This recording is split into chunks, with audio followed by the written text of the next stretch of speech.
Hello everybody, Adrian Plass here, Yes, and Bridget, hello. and welcome to number 274 in Sounding the Shallows.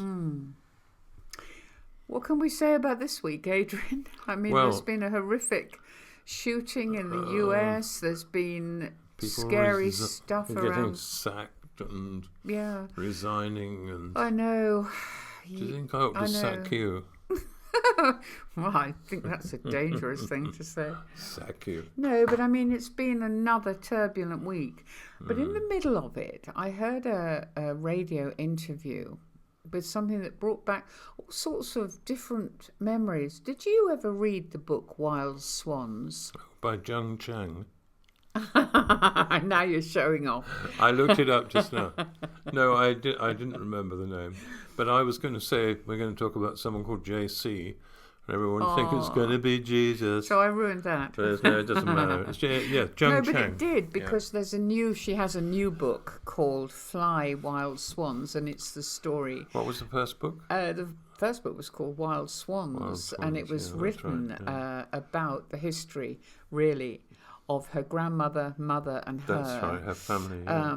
So the story started under an emperor where the women still had their feet bound, went through the whole Mao. Would you say the Mao dynasty? No. Don't think so. No, the Mao Revolution. Yeah. Did you know, by the way, that the woman who was in charge then, she was only in charge before that because she succeeded someone who died. And she wasn't allowed to sit on a chair and be seen because she was a woman. So a child sat on the chair and she sat behind the throne or the chair or whatever it was, so she couldn't be seen because technically women couldn't possibly be in charge. Well, there's been a lot of technically women couldn't possibly. Yes, I know. In so many areas, whether it's the opening of, wasn't it the Academy, the Royal Academy, where there were three artists who were involved, that's right, but they weren't actually in they're the in a picture, aren't they? They've put them in two little portraits up the top. They were in portraits hanging on the wall in the picture. That's right. Yeah.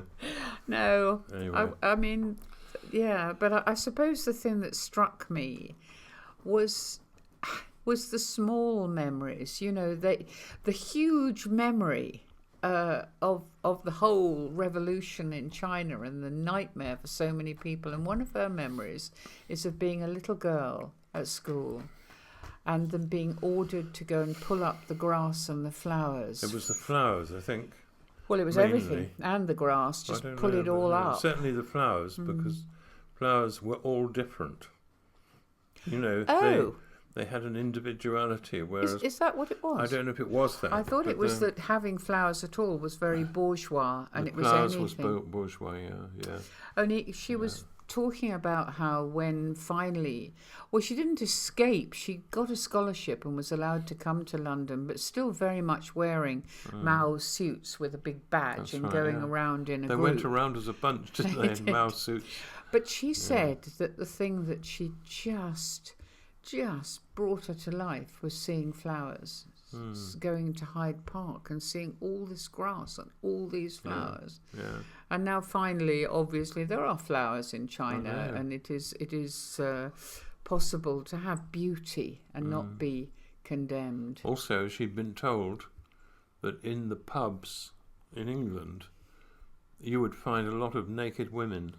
Gyrating, she said. So it was a very bad place to go. Yeah. So when she came to England, she said she had no idea what having a good time meant. So she separated from her friends and went out. She snuck out. And she went to a pub. I know. Walked through the door expecting to find something loads of very naked exciting. Women, and found nothing of the sort. Well, she actually said she found few old men. men drinking something or other at a But the interesting thing was, she said, I still went to the pubs because they were my idea of what you did. That was an exciting way to move out of all that I'd known. It felt like a thrill to do that. Yeah. I think one of the starkest things, to be a writer was incredibly dangerous. And one of the things she quotes is the more you read, the more stupid you get. Mm. These blocks of imposition on people, not just women, because her father was also imprisoned and had an appalling time, but blocks on people to try to bring them all absolutely under control means you look at all the things that bring life, like nature, and as you say, the difference in the flowers and the individuality, books that you might read, theatre. She said she saw a film. That's right. Film. And we know what it was. Sound of Music. The Sound of Music. And she said she rode on her bike for an incredible distance to watch an open-air performance of Sound of Music. It's one of those things, we met somebody, didn't we, in Zambia, living in a very poor area of Zambia, but they had a TV and they watched Escape to the Country. That's right, yeah. And I think it must have been a bit like that. You watch Sound of Music and somebody striding across a hill singing "The Hills Are Alive" with the sound of music. And you are not allowed to have any music or any books or any flowers or anything that can liven your mind and open your mind. I was thinking, perhaps mainly it was preventing people from looking outwards. That made sure you could only read the Little Red Book. Yeah, that was the only thing you could read. Having tried it, I'm not surprised it's a Little Red Book. But those things that you're told when you're little, say about flowers, they also happen in organisations such as churches and different cultures where people are frightened to let people be free because they... Well, one of our friends had grown up in such a strict segment of what might be called Christianity that she had never been to the cinema or danced or everything was evil. And everything still as was an adult, evil. That shadow was in her, wasn't it? It's like that old joke they used to tell about Christians saying it's sex before marriage is bad because it might lead to dancing. Well, that was a real thing said to a young American girl. Was it? I can't believe anyone No, said it was that. in a very strict. I don't know the denomination, but sort of one of the southern strict evangelical churches. Again and again and again, we have faced the idea that is the opposite to what Jesus says about opening minds. It's closing minds. It's making everything grubby that's out there, even flowers. This is extraordinary thought, isn't it? Very sad, and the things you are told and that have come to rest in you as a child, it's very difficult to shift them. And I always think of some of this sillier things like shoe polish. Sorry, this is a big jump, Adrian, from Wild Swans and China. No, it's not. Okay, no. We're now in Rust Hall and shoe polish. No, it's the things that you're told, or the things that happened to you as a child, which seem so unchangeable and impossible to change that they must be true. So we always ran out of shoe polish. Part of putting black polish on your shoes consisted of getting a polishing brush, finding the tin, turning the little tiny metal thing that makes the top come off, and then you scrape round and round and round the inside of the... I can remember doing it, and because there was very little money about, no one ever really seriously thought we'd buy a new tin of shoe polish. I expect they did, but I also, someone had told me that this is nothing with a moral perspective or anything like that, but that when you cut birch trees, they were silver inside. So I carried this incredible truth with me into my adulthood almost, that if you got a saw and you cut through, these beautiful silver would emerge. And I remember... that's a bit more poetic than a lot of the things, surely. And the use of the word bum in our house... It certainly wasn't used in ours. No, well, I think it was very frowned on in ours. But I'll tell you something I had not understood, and as a child you don't understand, just as I'm sure the young children in China, just they went with it. That's what they were told to do, sad as it was. There must be a reason for it. Well, there was, but it wouldn't be one that would be explained to them. But it's in the small things that maybe children didn't. I was thinking of the fact that there was a frugality. You know, you were saying about the shoe polish, but why did we have a thick cover over our dining room table? To preserve it. Why did we have plastic over our chairs in the car? Horrible, thick plastic covers, which meant that in the summer your bare legs stuck to the plastic. Nothing was ever quite explained, that actually that you didn't go and buy new things. Things were made to last, you know. Your clothes were made to last. Nobody quite explained to you. I remember my brother, who grew suddenly in his teens, and his blazer ended up having great patches put on the elbows to preserve it. Right. You know, and the bottoms of his trousers were turned down. You didn't go and buy. There was no new in our worlds in quite the same darned. way. Socks were darned. Nowadays and I'm not buy, knocking any of this. Nowadays you buy 75 pairs for 24 pence, don't you? But I mean, I think that's why we're all loving the repair shops so much, because suddenly that world of saying you don't chuck away, you recreate, you make it beautiful again, you make it shine again. So I know that's a totally different way of looking at it, but I think it's not so different from the point of view of children accepting something that makes no sense to them because they've been told without being explained to them. The big problem, of course, for Jiang Chang, who does certainly not live in China now, is that her mother is now 94 and can't leave China. Well, no, I think she could. She went back to live there. She came over to London, but Could she go back to China She missed it so much. But she went back. Jiang Chang can't go go back. I'm sorry. Jiang Chang can't go back No. because she would almost certainly be imprisoned and possibly executed. And the reason for that, as she put it, now. as she put it, is that she told the truth. That was her crime. And I mean, exploding the lie as she did, and talking about the way things were then,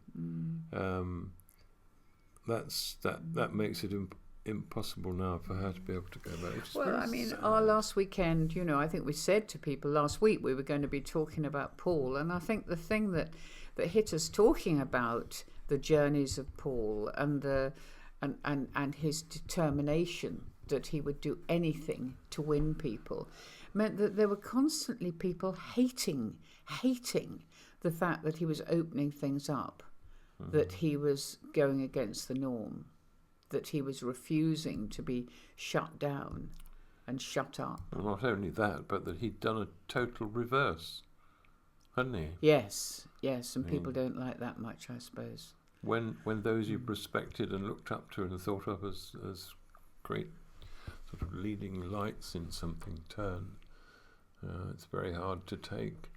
But still, someone was saying to me this week that, Paul was changed after his meeting Jesus on the road to Damascus.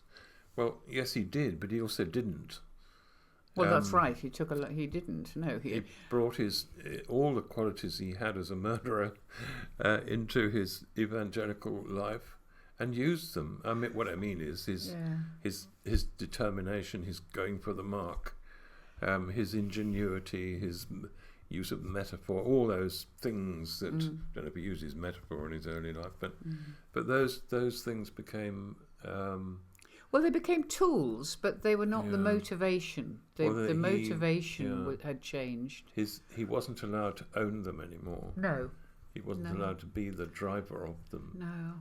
But he was incredibly And there is effective. such a fear, isn't there? And we're seeing it with leaders now. We only have to look at the situation in Russia, for example, to see the fear of anything getting away from what you want I mean, he wants the empire back, doesn't he? The Russian Empire back.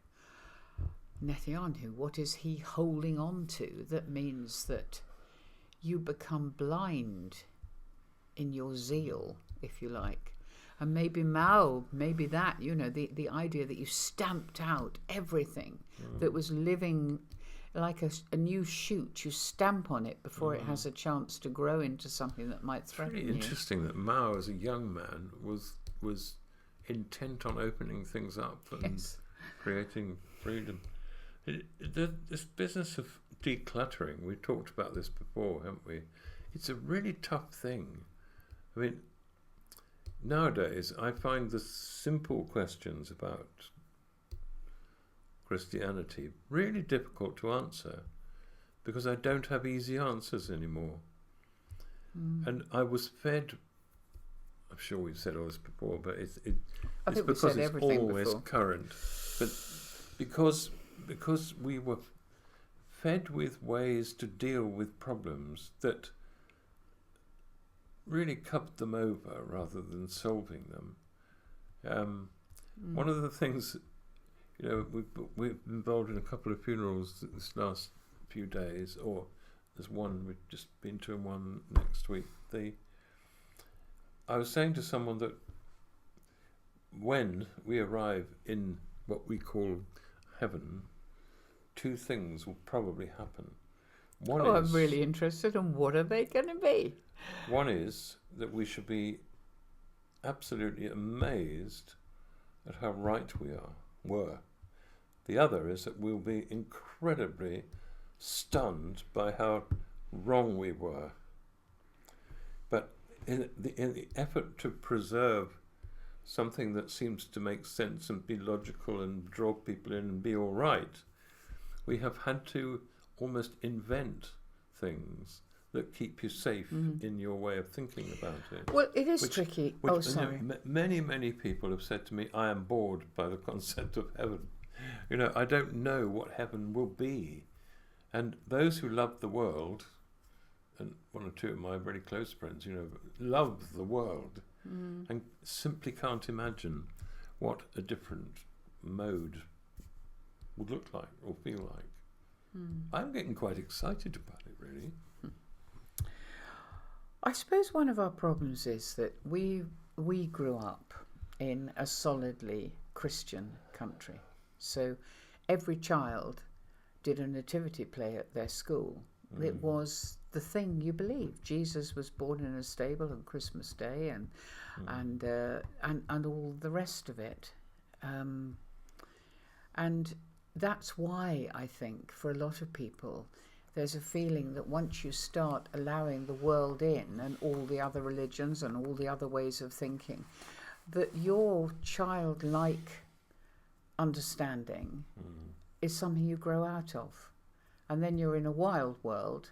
And I think then you do have to get to a point where you think, I have to make a decision about this. And What I do you have mean? to. What's the decision? Well, I mean, the decision is that despite as well as because I am going to follow this way. It feels true and truthful, and I will hang on to it.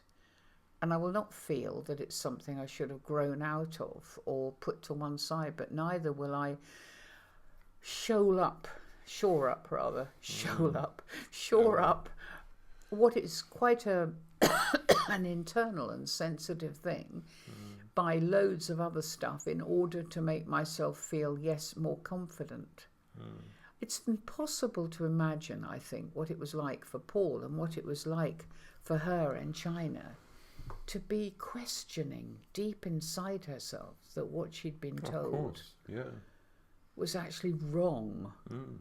Well, I mean, she had some evidence. I mean, her mother was in detention and allowed to visit her for a very short time every day and then be taken away again without saying goodbye. I mean, she had it in front of her in a way that, but even so. She talks about being sent to the Himalayas to work, and all you did was work on the land and do things like that. And one of the things she specifically was not supposed to do was write poetry, because she had written a poem.